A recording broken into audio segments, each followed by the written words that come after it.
In front of me is HOTWAV W11 and today I would like to show you how you can switch on and use Gboard Clipboard.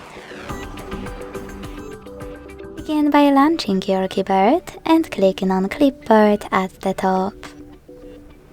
Then activate it thanks to this switcher at the top right corner and go back to standard keyboard thanks to this arrow at the top left one.